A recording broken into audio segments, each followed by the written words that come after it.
Okay, so in the Wrangler JK and probably the JL2, the center console cigarette lighter is battery powered and not ignition powered like that one is. And if you're like me and don't like wires like going through your dash and in the cabin, then you kind of wish this one was ignition powered so you could do things like power radar detectors or your phone charger with it versus having it plugged in there.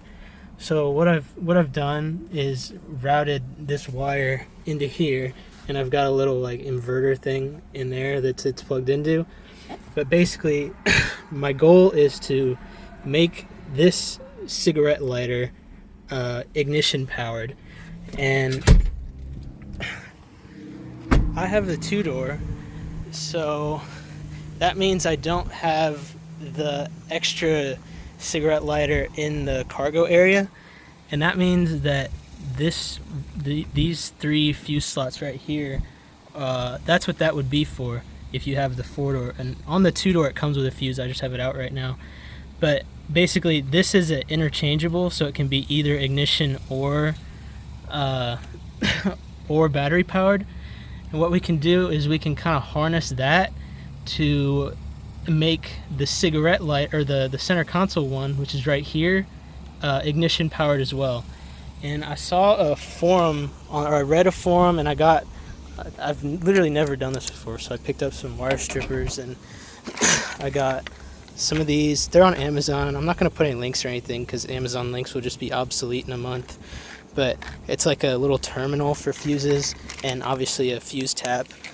And basically the goal is to stick the terminal in the center console one and the fuse tap in the cargo area one, and that way the center console fuse will only be connected, or will only be, I guess, connected when the ignition is on, because it's relying on the ignition power for the cargo area.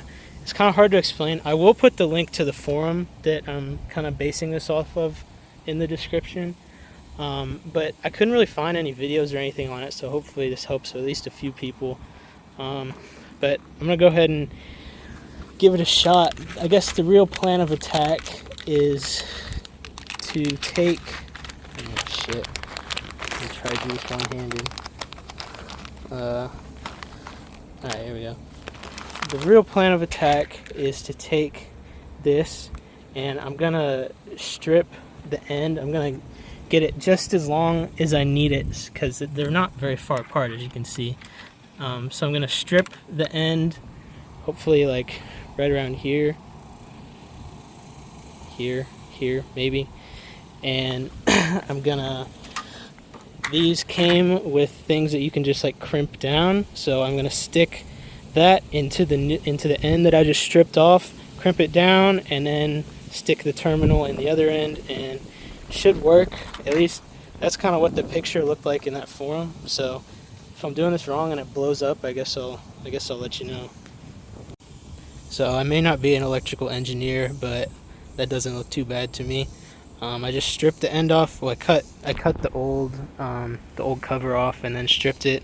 And then this is the other piece. You just stick the terminal in the included thing, and then I'm just gonna slip this pink bit onto the bare wire, crimp it down, and then plug it in.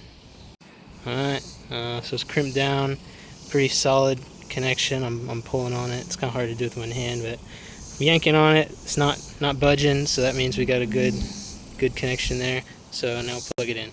Alright, so that took a little bit of trial and error. Like I said, I'm not an electrical engineer. So put both fuses in the fuse tap. I'm using 20 amp in this case because that's what it was originally on the Jeep. The ignition powered one is I guess furthest away from you, or leftmost if you're looking that way. Those two slots, 1, 2. So that's the one that the fuse tap will go into. Alright, now for the terminal, this thing, you're going to put it in the rightmost socket of the center console fuse. I guess that's the powered one, or whatever needs the connection. And the good thing about doing it this way versus just getting like a two-sided